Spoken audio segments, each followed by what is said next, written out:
What's going on, everybody? Welcome back to another edition of Living Blessed, the podcast. I'm your host, Joevan J. Palmer. As always, we got special people on the podcast sharing transparent and vulnerable moments. I got my guy. Look, I feel special because you said I'm special. Oh, you are special. I appreciate that, very big dog. special guy, and they better find out why. Yeah. That's all. My guy. I don't know what to call you. I'll call you Feature Jose first or Jose. Feature Jose, a.k.a. Jose Bennett. What's up, brother? How you know feeling? what I'm saying? Black dude with a Spanish name. You know what I'm saying? Not playing any games today. Word, man. How you feeling today? Feeling good. It's a little humid outside. Oh, for you know what sure. I'm saying? All Sneezing day. just a little bit. Sneezing just a little bit. Absolutely. But yeah, it's feeling good. Good, man. Well, let's get into the podcast, man. Tell the people about yourself. Yep. What's your name, man? Yep. What you do, where you from. Yep. And we're going to jump into it. Yeah. Jose, black dude with a Spanish name. I am a personal brand director as well as a course creator. So I create signature high-value courses. I always say I make like the Rolls Royce of courses out in this space. He's the but GOAT. Before even that, we build out that personal brand. I always say it always starts with the brand. Mm-hmm. I tell my people I am the brand, and once you understand who you are as a person, then you can understand who you are as a brand, and then you understand as far as the market and the people you are supposed to attract, as well as the people you're supposed to create impact and transformation for. So that's where I am, father of 5, come from Maryland, you know what I'm saying, the D.C. area, DMV stand-up, moved by way now of ATLs of what, 15 months? I've been 15 months. People think I've been here for like 7 years. That's because you always on the scene. I definitely on the scene, but I'm strategic about the scene because I don't be out. I stay in the house. Like, for That real. is true, for I sure. do stay in the house, like for real. So, but yeah. I've been loving it out here, getting a mix and mingle. You got to think throughout COVID is when most of my relationships grew. You got to think via Clubhouse. Shout out to even Dave Shands. Put me in the mix with a lot of different people. He was like the catalyst of being able to touch the people who I'm already working with. And then it was like, all right, well, let's come out here and show face. Started out, in the space of photo and video for the good Dr. Eric Thomas. My team, Deeper Than the Brand, we handle everything that you ever see in regards to Eric Thomas, the brand, the in, the out, everything in regards to extreme execution, all the companies, everything you see via ET is through us. So being able to work within that company and that culture has been high value to me in these past, 6-7 years. It's been that long? Yeah. And I don't even seem that long. It feels longer, for real. Yeah. But like I'm fully engulfed in this, and that's why I talk about I am the brand. It's also about the brands that you align with. Right. So being in alignment with a brand, there's a certain aspect, there's certain characteristics, there's certain values that come with that, right? Because you're attached to that. Mm-hmm. You know what I'm saying? You got to make sure that in that level of attachment that you are upholding the brand as well. For sure. Yeah. That might have been the longest intro I've ever heard. Yeah. And look, here's the crazy part. And I talk about this on a lot of podcasts. I don't do like intros or resumes. Like, for real, I really don't like that. I mean, your courses kind of speak for itself because they do. I got Jason's course, and that joint is crazy. Man, I appreciate it. It's simple. It's straight to the point. Yeah. It's not anything exaggerated, so it's easy to get through. It's easy to consume and digest. Yeah. Nah. And that's all strategic in regards to the courses and the brands that I build. Yeah. Learning from my coach, CJ, and seeing what he did with Eric Thomas. But the reason why I say I don't like resumes is because, to be honest with you, like even what my coach says to me and I tell to my people is like, nobody cares. That is true. Nobody cares about you until you do something for them. So the other work that I did for everybody else, that's great. The other courses that I built for everybody else, that's great. The other brands that I built for everybody else is great. But if I haven't added any value to you, you could care less. It's almost like jumping into that new relationship and you talk about, well, I used to rub her feet and do bubble baths, but did you do it for me? Like, what are you doing for me lately? Right. You know what I'm saying? Right. So, before all of this, before Deeper Than the Brand, before working with ET, who is Jose outside of the brand? Outside of and see, that's the crazy part. There's no outside. You're just consumed and just like if we have this microphone right here. This is all Jose. This is all Jose. What you're gonna get every time is what you're gonna get. It took me a while to recognize this. I learned this. I used to work retail for the past 17 years. Right. Before jumping into entrepreneurship within the last now we're talking about 8 years, but prior prior to that, 17 years I spent in retail, from Circuit City, for those who know what the Circuit City is, to car sales for 2 months, to AT&T, and then 13-year stint at Verizon, where I was 13 years? Yeah, I was a sales rep and went to management, went back to a sales rep, and then went back to management, and then upper management, and then the last year they created a job for me, which was almost like, they called it a senior analyst of ops, but what it was is I was a liaison between the CEOs, upper management, middle management in the stores, and employees, as well as the consumers. So one of the things that I would implement is engagement with the team. We had our own internal social media that I had to run. I had roughly 600 employees at the time, 44 some odd stores across the DMV area, and I had to go through and just drive engagement. It was different things that I would do. It was different contests that we would have. A couple things that I even put into place. If you see them even now with somebody with VZW on their Instagram, I had started that, and the main reason that was is to say, hey, you know what? You have an insider at Verizon, so it's almost like, yo, I got a guy. Yeah, you know, everybody got a guy. Everybody got a guy. Yeah, I got a guy. Here's an easy way I can share it with you. So I had people who would actually take their own Instagram personal ones or create a new one and put VZW. But the thing about it, my area director, he was the one who took the credit for it. But these were just one of the ideas that I would create to drive engagement. So I say all that to say, it took me a while to recognize, even in this space as I'm teaching it, that I was always doing it, right? Okay. So once you understand who you are as a brand, then now you understand what you bring to the market, right? So as a sales rep, there's 25,000 people that was in Verizon that worked as sales reps, right, across the nation. Usually every month I'm in as far as the top 5, top 10, not trying, right? And the main reason I found out that is that I'm selling the same products as everybody else, the same marketing as everybody else, the same cell phones and accessories that's on the floor, the same products and services, same insurance. Yet at the same time, I had people who would wait an hour to 2 hours just to come see me, right? And so they would come to see me. I'm talking about going getting Dunkin' Donuts and saying, no, I'm here to see Jose. Going back to get Popeye, sitting on the couches in there relaxing. And when they got to me, they would spend more money than if they went with Jeffrey or if they went with Sandra, because they knew the experience. And I noticed that, okay, there's something, Jose, you're doing differently than everybody else. For me, it was innate. It was a gift. It came easy for me, yet harder for most. But then as I got into this brand coaching, I was like, oh, okay, there is a strategy. There's a specific thing. I always break it down on who are you, what do you do, who do you serve, and how you different. That's the top tier of it. Once I understand that, I understand what I'm bringing to the market. I understand who I'm serving. I understand what I do. I understand how am I different. And the main reason to how am I different, definitely in this space, you could have people doing the same thing as you. Once I understand that I'm different in the space, there's no such thing as competition. It literally becomes a point of straight collaboration. Yeah. Because I understand I do something different than you. Now, if there is somebody who does the exact same thing as you, that means you need to niche down. And once we niche down, we kind of figure out that thing and it becomes you. So, and I say all that to say, just to go back to your original one, I don't care if I'm in a church house. I don't care if I'm in a business meeting. I don't care if I'm in a podcast. I don't care if I'm teaching on stage. I don't care where I'm at. I'm still going to be, I could be on the street corner. This is what you're going to get. I do say there's times where you become a caricature of yourself, though. Right?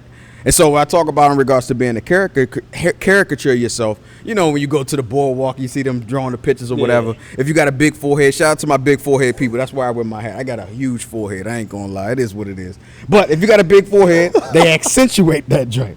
You got a big chin, they accentuate the big cheeks, they accentuate the big ears, they make them bigger. So what happens is once you understand what you do good in the space, you accentuate it and you become a caricature of yourself, and it's almost you on steroids or you on 10. So every time you show up, you can be that person because it's you.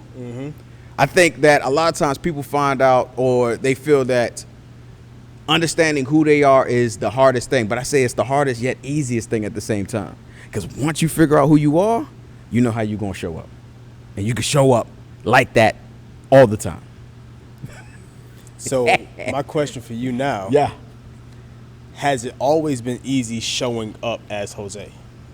You know, sometimes in life, people are timid because of tragic situations that's happened to them. And kind of like it's hard for them to kind of like step into the role of who they are. Yep. Has it been easy for you? Nah. And even to the point now, to be honest with you, there is, it's hard even now being quote unquote Jose.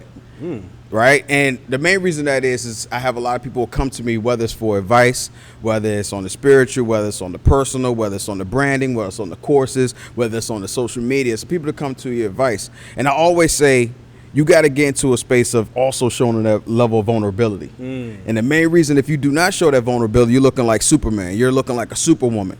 And so when you're in need, the people ain't going to come to help. Right.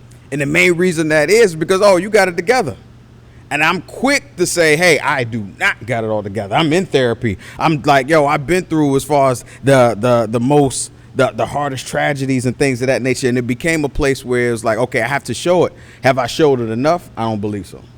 Right. And the main reason that is I've noticed that I've had people come back to me was like, I would never, ever get to a space of giving you any type of advice because I feel like you got it all together. And I was like, light bulb moment.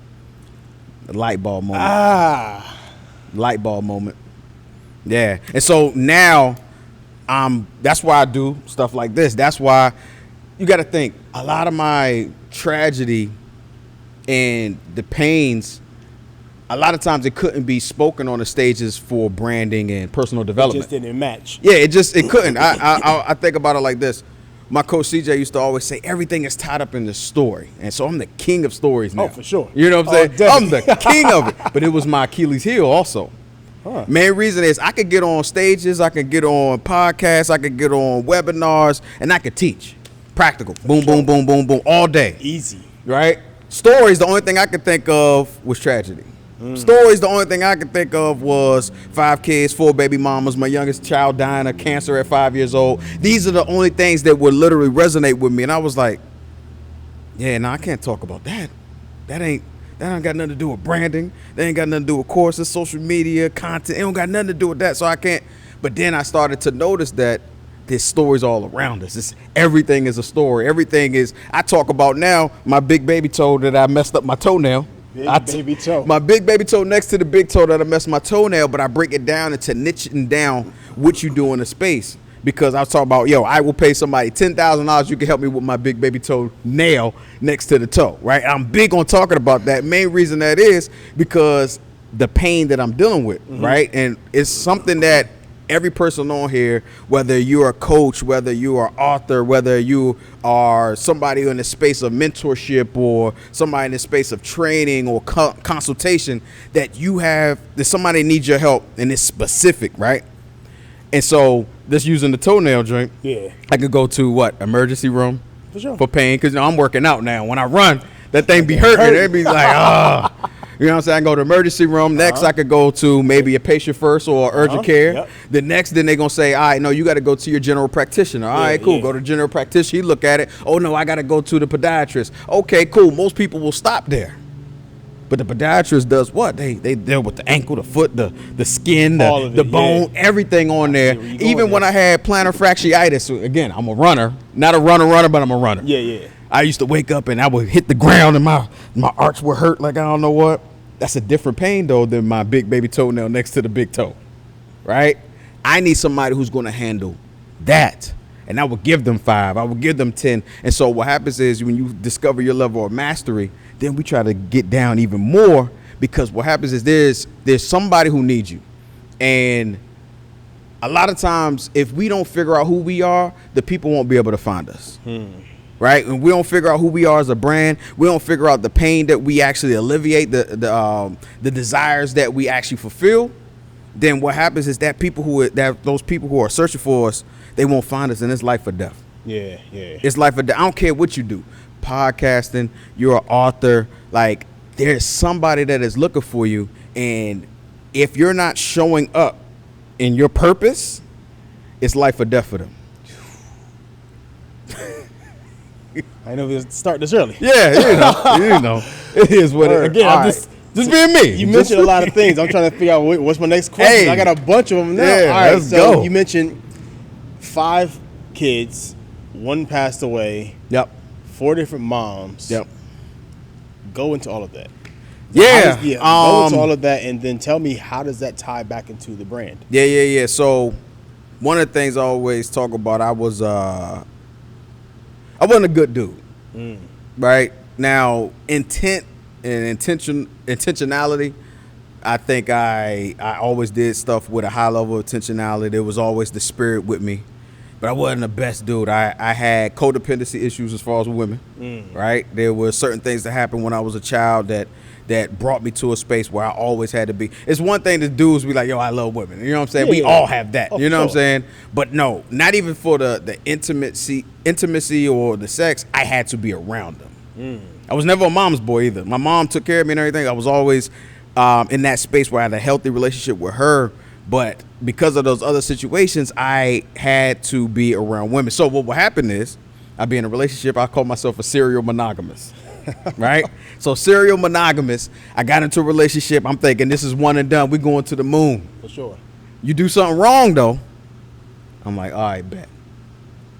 I would hold it in, not say nothing about it, but I would justify my actions of going somewhere else with another young lady based off of what you did. It just so happened that I might have got a child out of it. Okay.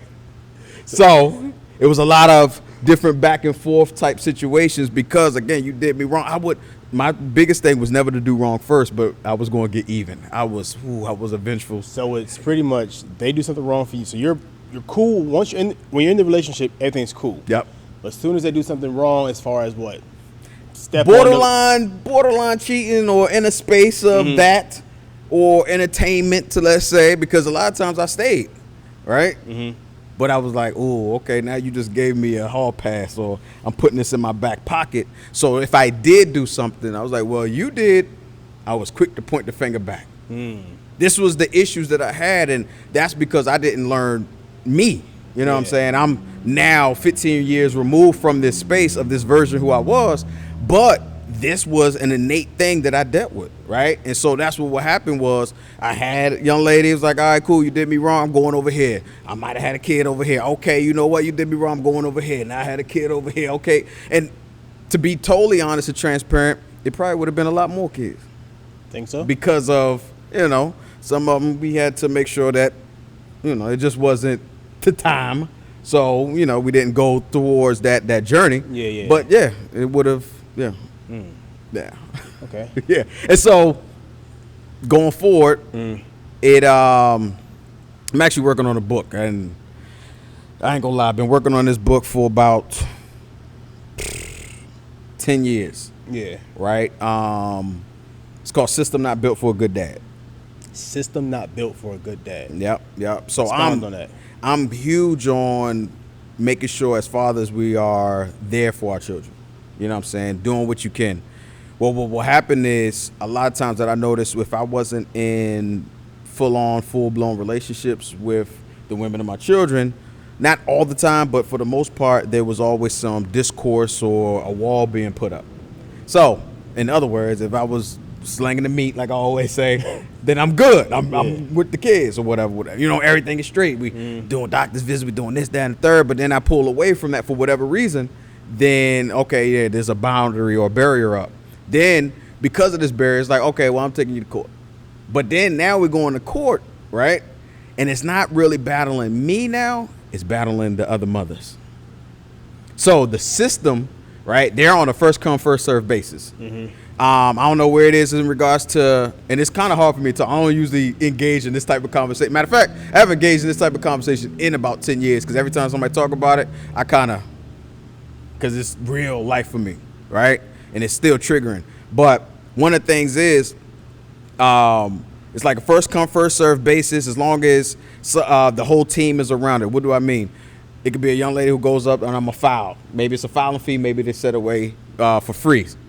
Well, one person to start it, but it's 80 other people now who is involved with it that you're battling against. I got crazy stories to the point where at first they looked at me like a number.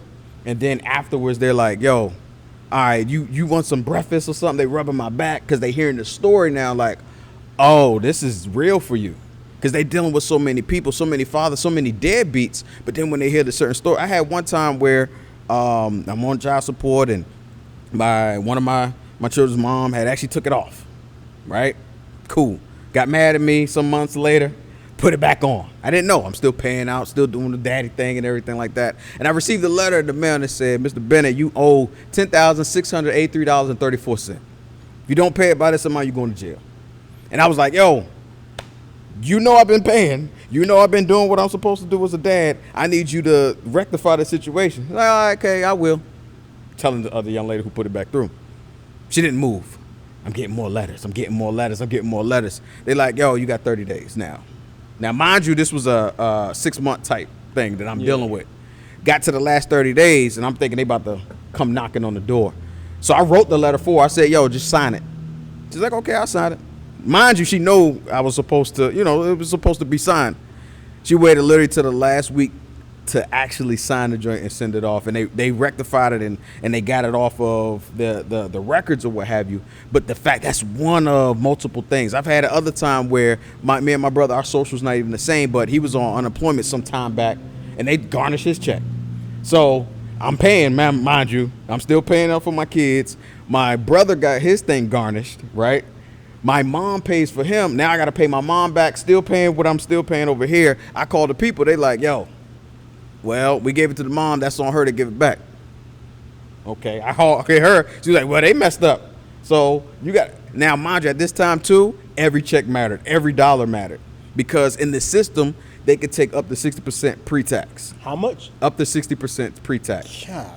Now, don't get me wrong. At Verizon, remember, I was top 10, top 5. Yeah, but still. I was doing pretty good. I was doing between 90, strong 6 figures some years. It was, it was easy. It wasn't even me trying. Mm-hmm. So I would walk into the different offices. I'm dressed up because, I got to go to work. They got some dudes in there that ain't even got no jobs. They walking out happy, elated, paying $50. I'm myself. It's like, oh, yeah, on this one, one child, mind you, out of 5 to 5, you're going to be paying $1,400 some odd.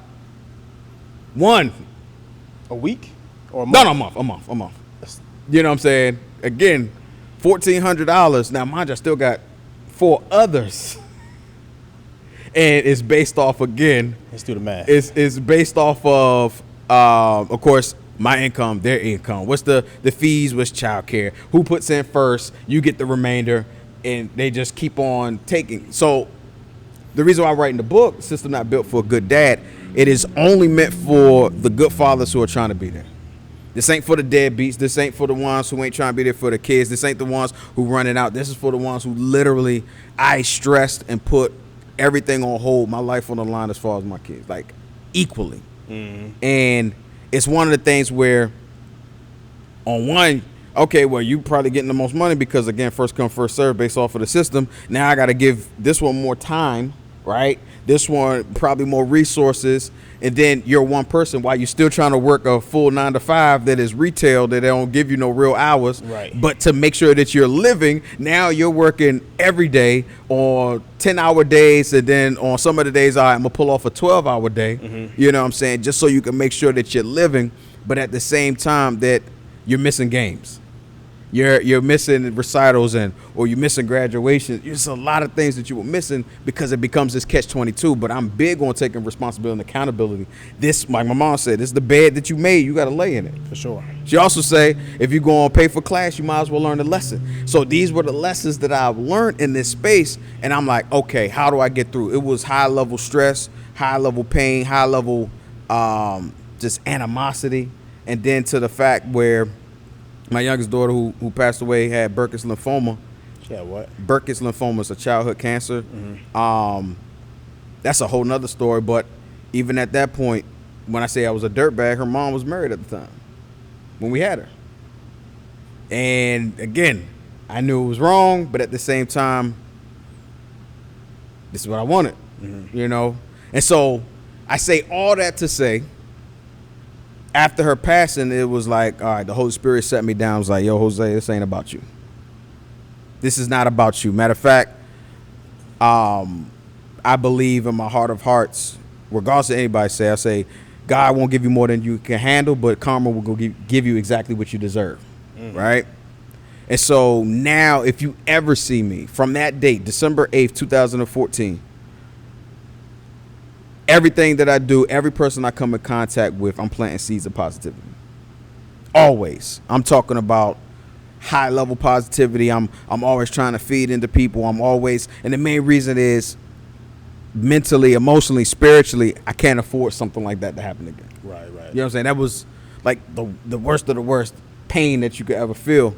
And I was like, So I'm gonna make sure, at least I'm gonna do my part to make sure anybody I come in contact with, I'm doing the right thing. I'm doing right in regards to them. And so that's why I've always been feeding, even to a point if I'm empty. Yeah.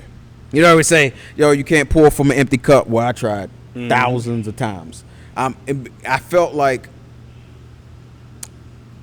and it's a catch-22 also, I felt like it was filling my cup when I was empty and still pouring into others. Yeah. So in theory now, look at it, it's like, okay, yeah, you really can't pour. You were on fumes. You're stressing out and things of that nature. But at the same time, it did give me a sense of purpose to like, yo, let me at least help you through this, because I couldn't help myself. I wasn't doing therapy. Didn't have many people I could talk to. People just didn't really understand at the time. There was a couple things. And I found solace in probably in other women too. I always say, like Nas said, I ain't got no game. It's just some women understand my story. Right? So with that being said, it's like, yo, I told my story and then they understood. It's like, oh, it don't sound that bad. On the outside looking in, a father, I'm married, 5 kids, 4 baby mothers, like different situations going on, and yeah, it didn't sound good on paper. Right. But then as you get deeper and I started to explain, it's like, oh, okay, I see what it is. And it was never even to the point of bashing the other parties. It was like, yo, I'm taking full responsibility, full accountability. This is what I did. This is what I did to lead to this space. And I just almost looked at him, I said, like a kickstand. So, people would look at the way you're sharing this as manipulation. Okay. So it's like you're telling these women these stories of who you were, what happened, all types of stuff. And it's like, now that you're sharing the story, it can be looked as manipulative. Yeah. Because in my head, I'm thinking, it's low-key manipulation. So I look at I got manipulation and influence, right? Okay. Manipulation is your agenda when communicating. Influence is their agenda. Every time, for real, every time that I would even speak my story, it really wasn't for somebody to be like, oh, poor you. Because again, remember I told you, it was straight up accountability. Straight up, this is what I'm doing. This is like, I'm putting it on me first. Yeah. Right? It was to show that, okay, these are some of the qualities that I can bring to help you, whether it is our relationship, whether it is, look, the situations that I even got in with the women, maybe they just needed somebody to talk to. Maybe they just needed somebody spiritually. Maybe they just needed somebody, you know what I'm saying, on the physical side. You know what I'm saying? I became that. Now, that is one of my issues that I found also. In that space, I didn't know the true me. Now that's manipulation. I was who they needed me to be in that time. You were who they needed you to be. Yeah, almost like a chameleon. So you adapt to. I was adapting. Every woman is like, okay, cool. You need me to be.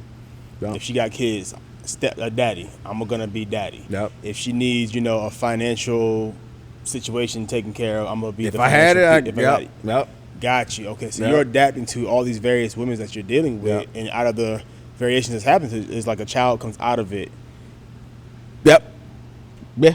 So what do you say to men who are in this same type of situation? Yeah. What do you say to them? Because so you've been through it, you've experienced it, you've overcome it. Yeah. Right? Yeah. One is, this is a constant journey that you be on, right?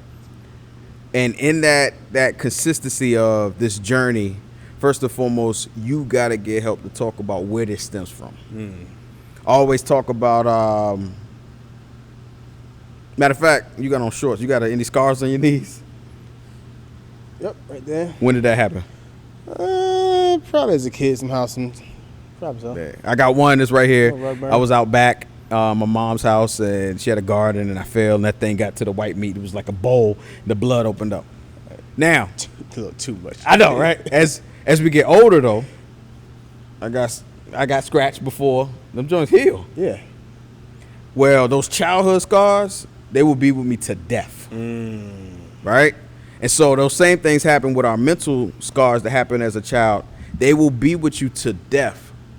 And the ones that we deal with now, they heal like nothing. Whether it's physical, mental, spiritual, they heal. But them old ones, and you got to get with somebody to figure out where that thing stems from. Absolutely. And so to tell somebody or a man who's going through that, it's like, yo, we got to figure out, first off, where is that baggage lie, right? Because we got to figure out, like literally, I have it on my phone right in the front. Successful people versus unsuccessful people. What happens is with successful people, what they do is the release work first. Meaning that we have to release the baggage. We have to let go of the stuff before we can even move or do anything, right? So after release work, we then set a goal, right? So we got release work, we got goal, and then after that now we take action, and then we focus. Well, unsuccessful people, myself, most of my life, we work the exact opposite. No, this is during NLP. This is one of the trainings that I did also, though. That's dope. But I keep it. Unsuccessful people, they work the exact opposite. First off, they try to focus. Right.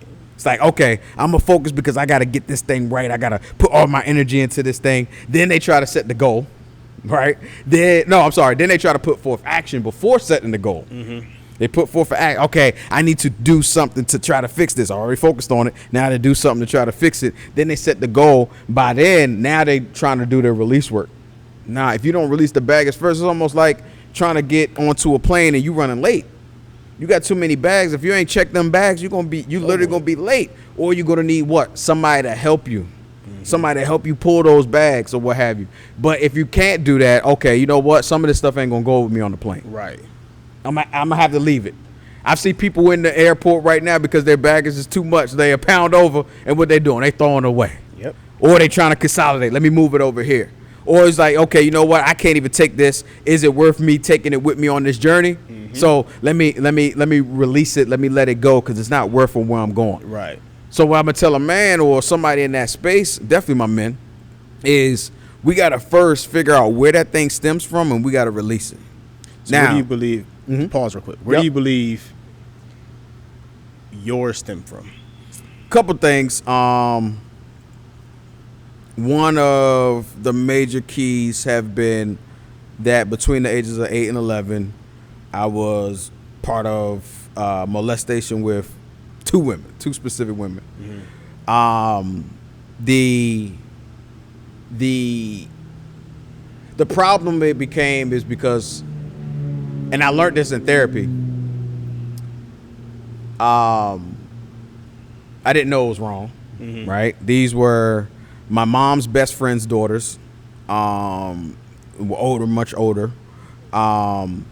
They were supposedly babysitting my brother and me. And a caveat actually is I'm talking about it too, and I talked about it with my therapist, also had resentment with my brother because he didn't go through the same things that I went through. Even though he was there in that vicinity, he didn't go through. I used to think that my resentment that I had with him was because I was a nerd in high school, and in ninth grade I was like this geek, but I worked my way up, and by the time 11th grade came, I'm Jose, or actually my government is Joseph. I'm Joe. And when he came in when I was in 11th grade, he Joe brother, and so he was able to kind of piggyback off of me, off of my name, and I thought that resentment was there. But as I started talking to my therapist, it was the resentment that I had is that you're there with me, and I guess maybe you're too young, right? And they're treating you like an angel, and they ain't messing with you, but they mess with me. And the crazy part is, I've done songs about it, in the music industry. I've joked about it, the way society looked at it. You know what I'm saying? There's jokes even like the teachers who ever had kids with their one of their male students, and they're like, oh, where was them teachers at when I was coming up? You know what I'm saying? There's jokes about it. And I would joke about it, but then as I noticed later on, I'm like, there's a common situation, and I didn't have the resources for talking to somebody. You talk to somebody in church, they pray it away. You know what I'm saying? That didn't work. For sure. It had to get to the point where you getting deep, and I'm still going deep. You know what I'm saying? Trying to understand me and then also being unconscious due to reprogramming, but then also be conscious when I'm recognizing what's in front of me. So the answer is, what do I tell the dudes? Like, yo, you got to talk to somebody who's not responsible but accountable for you. Yeah. Right? They're accountable for as far as your growth. Do I believe that potentially could be maybe a spouse or something? Not really, because sometimes that familiarity, what they say, familiarity breeds contempt. Mm-hmm. That rapport that you have with somebody, they might be too close to you and to that thing. Right? You need somebody kind of on the outside looking in who could kind of take and extract and take those things.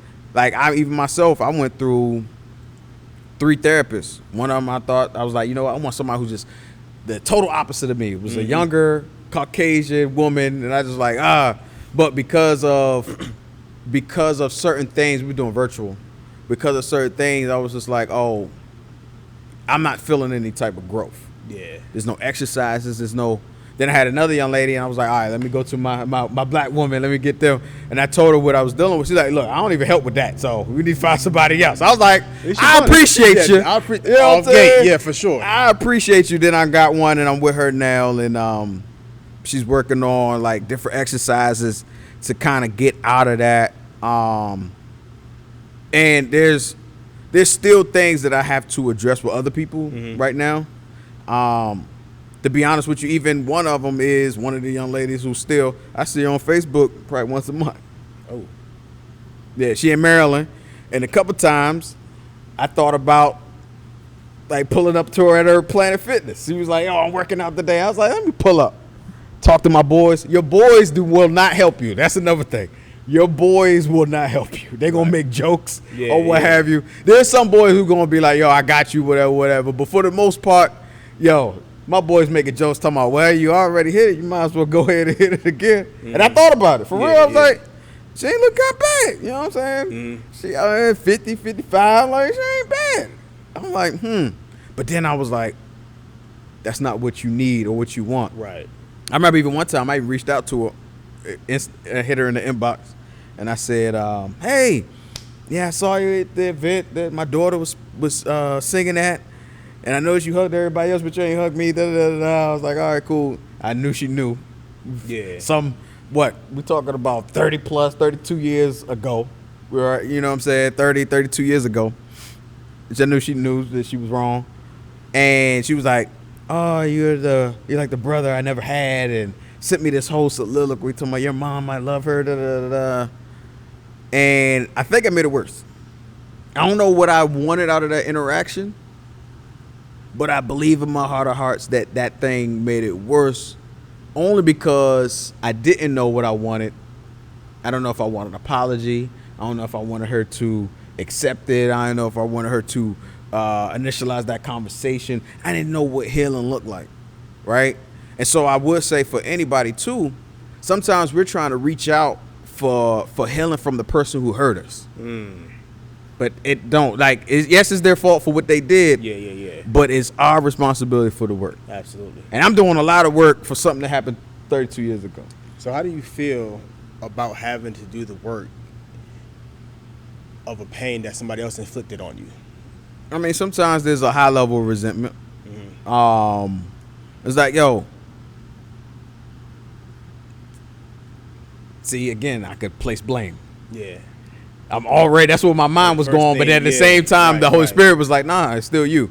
So when I was going to, at that quick instance, I was literally about to say, it's still you. What do you mean? It's still me who's responsible and accountable, right? Okay. So my first thought process was, how do I feel?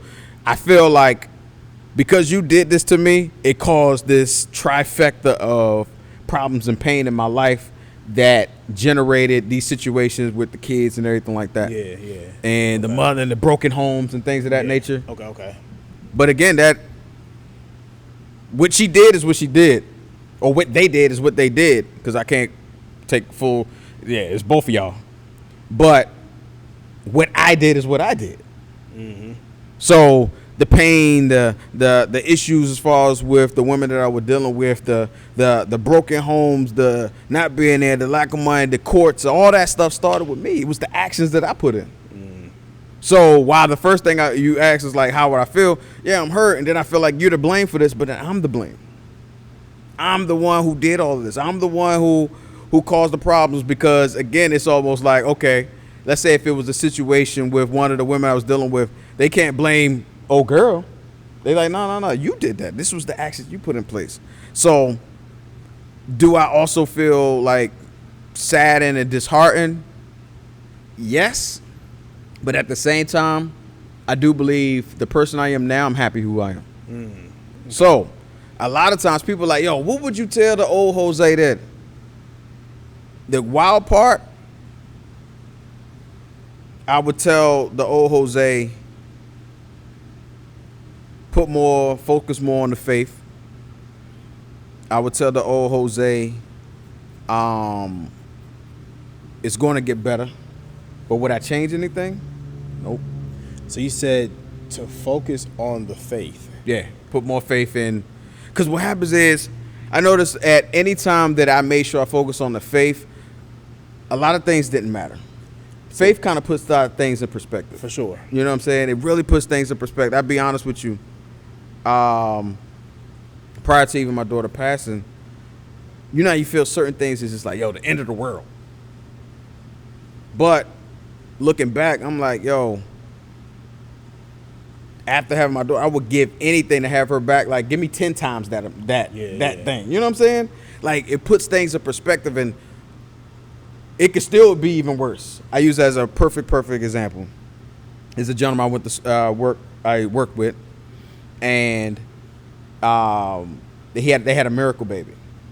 Son was 2 or 3 years old, and they, getting him ready for school, brushing his hair, getting the lunch, putting it on the backpack or whatever, took him off to the daycare. Well, his son actually went out back one day at the daycare, went to go get a ball, and he fell in 3 inches of water and he passed away. 3 inches? 3 inches of water. It was in the little kiddie pool. So he was getting the ball, fell in the kiddie pool, passed away. And so, reason why I tell that story is he don't even know that his story helped me in mine. Okay. You see, my daughter, once I found out, because that's another story within itself, once I found out that she had cancer, yeah, you kind of at the back of your mind know. You can have faith, we that prayer, we do all these different things, but in the back of your mind, Yep. But can you imagine getting your son together, your miracle baby, and taking him off at the daycare, and that was the last time that you see him? Yeah. That right there, it give me solace. Like, okay, yeah, it could be worse. And I do hate that when people say, "Oh, it could be worse." So this is me talking to me, but it could be worse. It could be in a different space. So every day that I wake up, my prayer is, God, what do you need from me? Right? What can I do in this space to help people in the space where you need me to be? And then I pray that your perfect will be done. Like, order my steps, give me the strength as far as to walk it, your perfect will. Then I follow up with, yo, my kids are healthy. They're alive. They're here. They're like even the smallest portion of health. Yeah. Because of what I went through. So then it's almost to a point where it's like, yo, these small little situations that we dealing with, it's just that. They small. And I'll be like, oh, okay. I'll brush it off. Now, I can say one thing I learned also, again, I'm in learning more about me every day. There was a point where I had my daughter's death on my phone, right? I had the actual day. I had December 8th, 2014 on my phone. And my original thought process was, there would never be another date worse than this. So whatever I'm dealing with, all I got to do is look. But then as I noticed, I was like, yo, I'm glorifying her death. I'm not celebrating her life. Matter of fact, I'm not even celebrating the lives of my other kids. I'm celebrating her dying. So I'm celebrating this negative space in my life. And then what happens is it became almost like a tattoo. Or it became a brand of me that I wasn't speaking on. This was one of those internal brands. Yeah. And then after I started learning, like, yo, you got a victim mindset. Like, you're literally, while you think that you're going to get over certain situations by looking at this saying, oh, it can never get as worse than this, you are a victim. You are in a space of woe is me. Even if you're not woe is me to other people, because, again, I don't talk a lot about it. I mentioned and keep moving. But you're still in a woe is me victim mindset. That's why these it says no victim statements. Like, there's too many excuses, whether we telling themselves to ourselves, we're telling to other people why we can't do certain things. Like, we got too many excuses that we come up with in our mind or we speak out with our mouth that is unacceptable. Right. And that's what I was doing. And I was like, nah, change behavior. Change behavior. You know what I'm saying? Because I was resting who Jose was on her death. And I was like, nah, this not going to work no more. Again, this is a constant thing that you like, yo, I need to learn who I am to be able to impact those and leave this world better than when I got here. Yeah. You know what I'm saying? So, yeah. That's solid, brother. I know this is what we do here. Yeah, for sure. You already know. You already know. We tell it all here. Yeah. So now that you're doing the work, how does it feel? Feels amazing.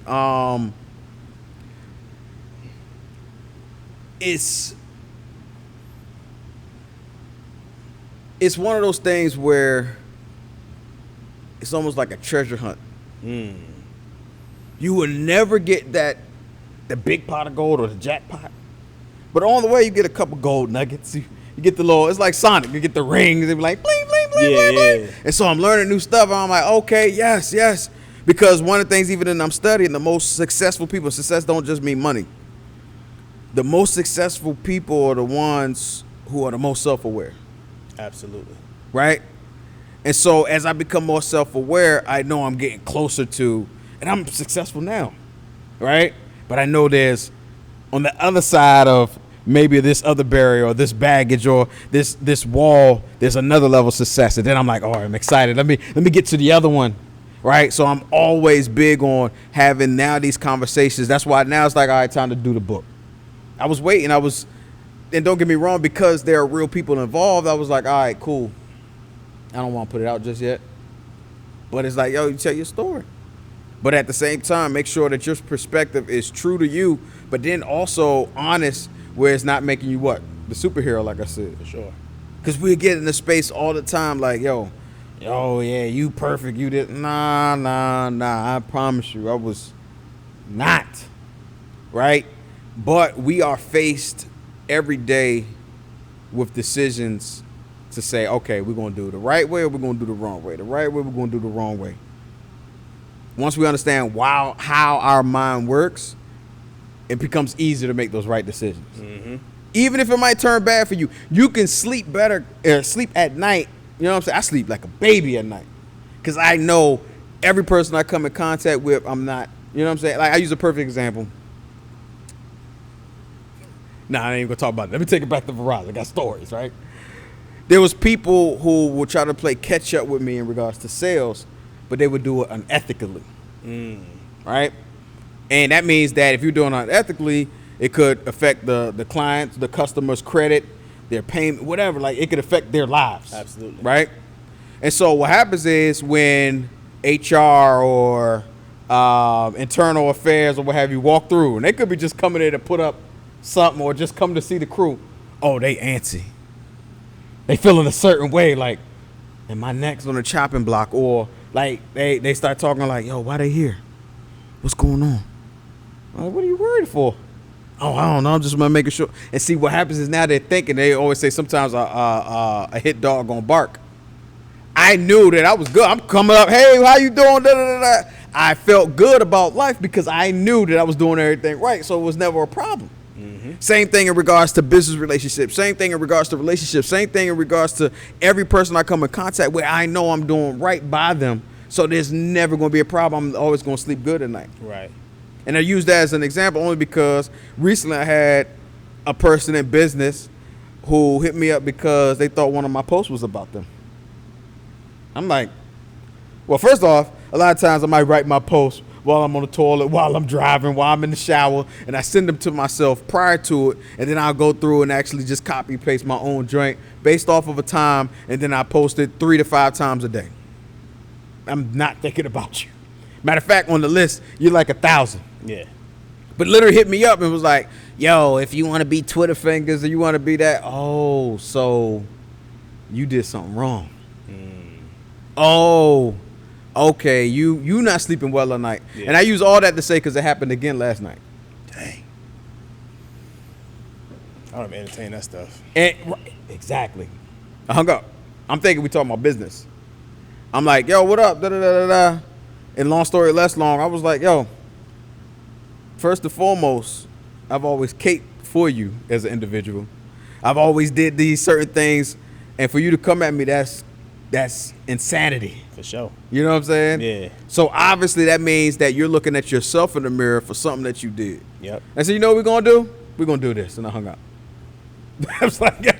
But I say all that to say, you sleep good at night when you're true, you're authentic, and you want like no malice for anybody. Mm-hmm. Like truly, every interaction I need to pour in. Every interaction I need to leave it better. Every interaction I need to be remembered. Every interaction there has to be the light of God that shows through me in that interaction. There has to be something, a sparkle or something I have to lead. There has to be a seed.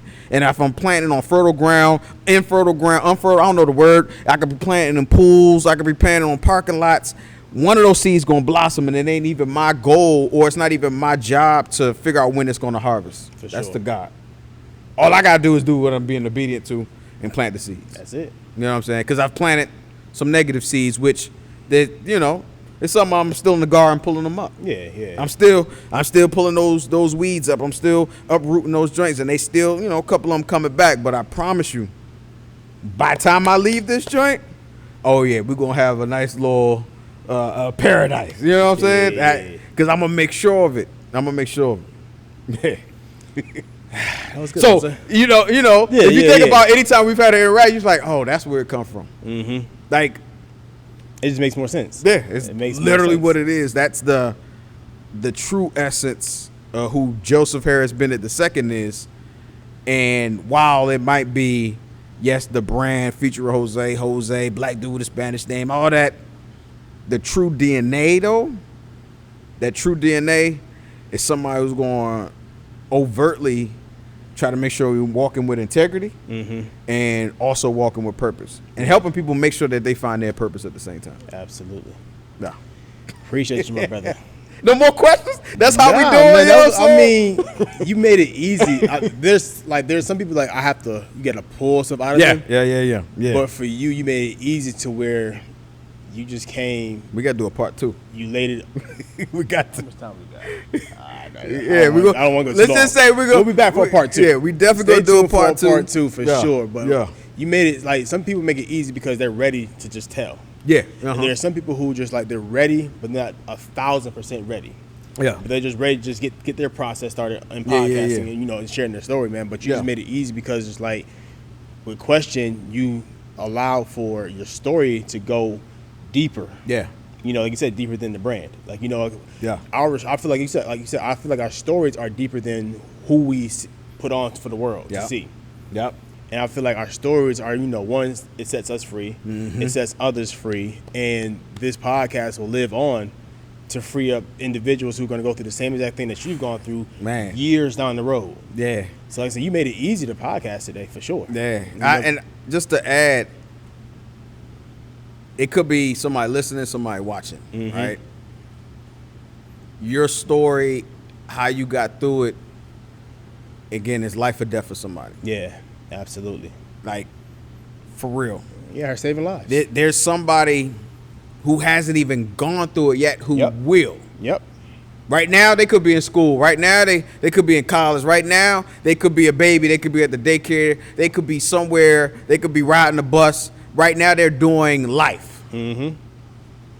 But they're going to walk into something, and your story is going to be able to help them get through it. Absolutely. It could be child abuse. It could be domestic violence. It could be verbal abuse, physical. It could be all these different things. It could be bullying at school. It could be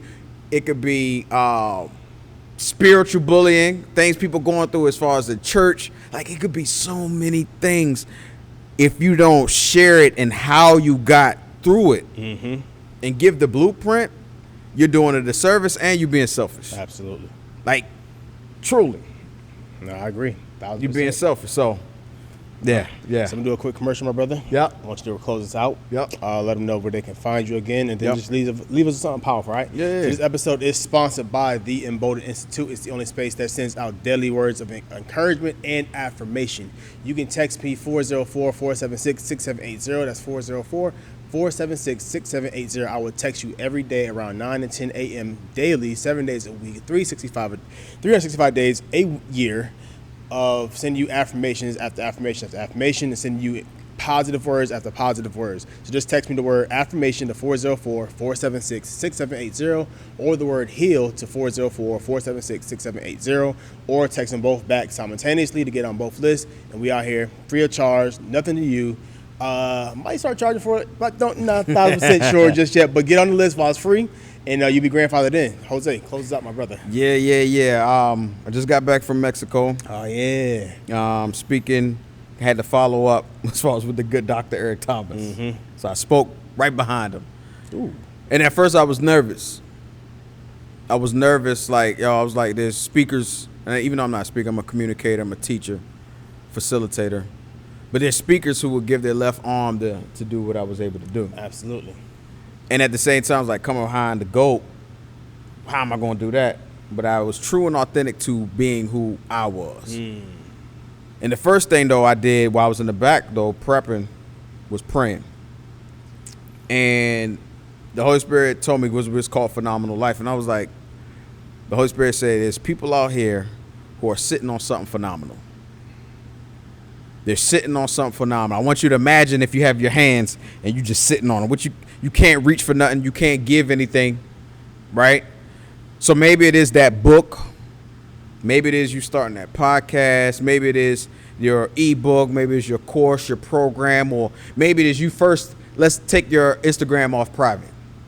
Maybe it's to a point where you're like, okay, I'm supposed to be finishing something that I started, but you keep waiting till, okay, Monday I'm going to do it. Maybe it's working out. Maybe it's saying, oh, I'm going to wait till my birthday. I'm going to wait till next quarter. I'm going to wait till the beginning of the year. I'm going to wait till the end of the year. I'm going to wait till Black Friday. And you keep praying for, God, give me a sign. Look, this is that sign. This is that sign. You're sitting on something phenomenal. And it's all tied into who you are as a person, tied to who you are as a brand. What I want you to do is, first off, stop waiting on perfection, because perfection is just another word for procrastination. What I want you to do is stop making excuses, because an excuse is just a sophisticated lie. And who are you lying to? Me, you, or both of us? You're sitting on something phenomenal. It is better in the hands of your community, in your tribe, than it is sitting in your head or on your hard drive. I need you to stop playing. I need you to at least take the first steps. Yeah, we're trying to get to the top, the top of the flight of stairs, but to get to the top, we got to take the first step. All I'm asking right now is, under the sound of my voice and watching this podcast or watching this, I don't care when you're listening to it, I need you to take that first step. And for those who have taken their first step, I need you to take the next step. I'm Jose, black dude with a Spanish name. You can catch me on IG at @featuring_Jose. Catch me at deeperthanthebrand.com. Or for my people like, look, I want to take my brand and my course to another level, gotcourse.com. And let's get it. Let's get it. Well, it gets no better than that. We are out. That's another episode. Peace.